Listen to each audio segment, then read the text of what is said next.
Hi అండి అందరికీ. నేను ఉట్కూరి శ్వేతారాణి. నేను ఒక హౌస్ వైఫ్ని. ఆన్లైన్ బిజినెస్ చేస్తుంటాను. మేము ఈసీఎల్లో ఉంటాము. వాసవి అక్కకి థ్యాంక్స్ చెప్పాలి. ఎందుకంటే ఆషాఢ మాసం అంటే అందరు భయపడతారు. అంటే ఏముండదు ఆషాఢ మాసంలో, మ్యారేజెస్ ఉండవు, ఏముండవు, బోర్ అంటే అనుకుంటారు. కానీ ఆషాఢ మాసంలో ఎన్ని విశిష్టతలు ఉన్నాయో ఇప్పుడు నాకు తెలిసినవి నేను చెప్తా. నెక్స్ట్ మీరు చూసుకోండి, నాకు తెలియదుగా. ఫస్ట్ డేనే వారాహి మాత నవరాత్రులు స్టార్ట్ అవుతాయి. దట్ మీన్స్ అంటే పాడ్యమి రోజు. నెక్స్ట్ డే విదియ రోజు పూరి జగన్నాథ్ రథయాత్ర స్టార్ట్ అవుతుంది. అది కూడా ఒక ఫెస్టివల్. వరాహి మాతది నవరాత్రులు 9 days ఫెస్టివల్ నడుస్తూనే ఉంటుంది. ఈ మధ్యలో పూరి జగన్నాథ్ రథయాత్ర కూడా సెకండ్ డేనే స్టార్ట్ అవుతుంది.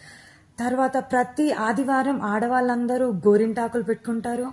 ఎందుకంటే హెల్త్కి మంచిది కాబట్టి. ఈ సీజన్లో ఆడవాళ్ళందరూ గోరింటాకు పెట్టుకుంటే బాడీలో హీట్ అంతా వెళ్ళిపోయి, ఇప్పుడు ఎండాకాలం మనం తిన్న మామిడి పండ్లు వాటి వల్ల జరిగే హీట్నెస్ అంతా వెళ్ళడానికి గోరింటాకు పెట్టుకుంటారు. గోరింటాకు యాజ్ యూజువల్ మనకు ఎక్కడి నుంచి వచ్చిందో తెలుసు, పార్వతీమాత పీరియడ్స్ నుంచి వచ్చిందని. నెక్స్ట్ మళ్ళా ప్రతి ఆదివారం బోనాలు జరుగుతాయి. మన వాడ దేవతని పూజించే టైం ఫస్ట్ అంటే ఇప్పుడు అంటే ఆషాఢ మాసం అంటేనే ఆది మాసం అంటే స్టార్టింగ్ మాసం.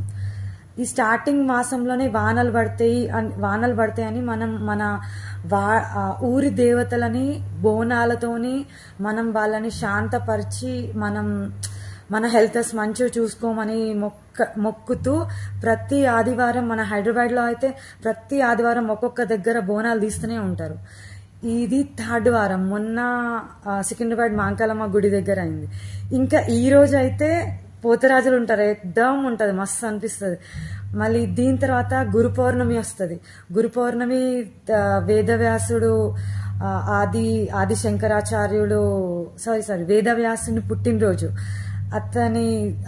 తన గుర్తుంచుకొని అది మనం గురు పౌర్ణమి చేసుకుంటాం. గురువు అంటే ఆఫ్టర్ మదర్ అండ్ ఫాదర్ గురువే. మనకు రైట్ రాంగ్ చెప్పేది గురువే. మళ్ళీ గురు పౌర్ణమి కంటే ముందు మనకు తొలి ఏకాదశి జరుగుతుంది. దాన్ని శయన ఏకాదశి అని కూడా అంటారు. శయన ఏకాదశి రోజు చాలా మంది ఫాస్టింగ్ ఉంటారు. తెల్లారి నైట్ జాగరణ చేసి తెల్లారి వదిలేస్తారు.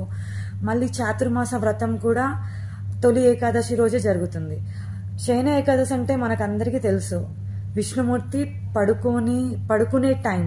మళ్ళీ తను విష్ణుమూర్తి పడుకున్నాక మనకు నెక్స్ట్ ఒక్కొక్క అమ్మవారు వస్తేనే ఇప్పుడు ఆషాఢ మాసం అమ్మవార్లు కదా, నెక్స్ట్ శ్రావణ మాసం మొత్తం అది లక్ష్మీదేవికి, అమ్మవార్లందరికీ మనం అందరం ఒడిబియ్యాలు పోస్తాం, పసుపు కుంకుమలు ఇచ్చుకుంటాం, వరలక్ష్మి వారం వస్తుంది.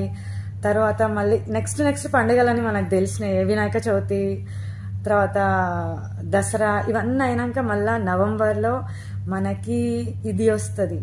ఏంటిది? 1 month మొత్తం పూజలే.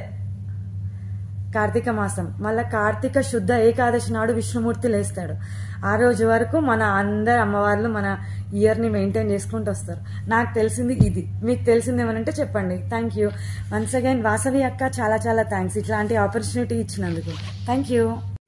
ఇప్పటి వరకు మనము ఆషాఢ మాసం విశిష్టత గురించి తెలుసుకున్నాం. ఇప్పుడు ఆషాఢ మాసంలో తీసుకోవాల్సిన రెమెడీస్ గురించి చూద్దాము. ఫస్ట్ కొత్తగా పెళ్ళైన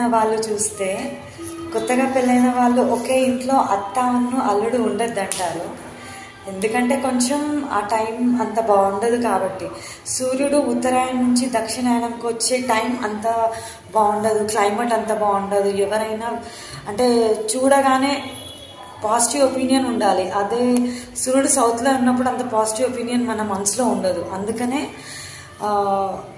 ఈ టైంలో వైఫ్ అండ్ హస్బెండ్స్ కలవద్దు, అత్త అల్లుడు ఒక ఇంట్లో ఉండొద్దు అనేసి కొత్తగా పెళ్ళైన కోడళ్ళని కొత్తింటికి తల్లిగారింటికి పంపిస్తారు, కలవనివ్వరు. మళ్ళీ నెక్స్ట్ రైతులు కూడా అంటే వాళ్ళు ఎర్త్ వామ్స్ వస్తాయి అదే భూమిలో.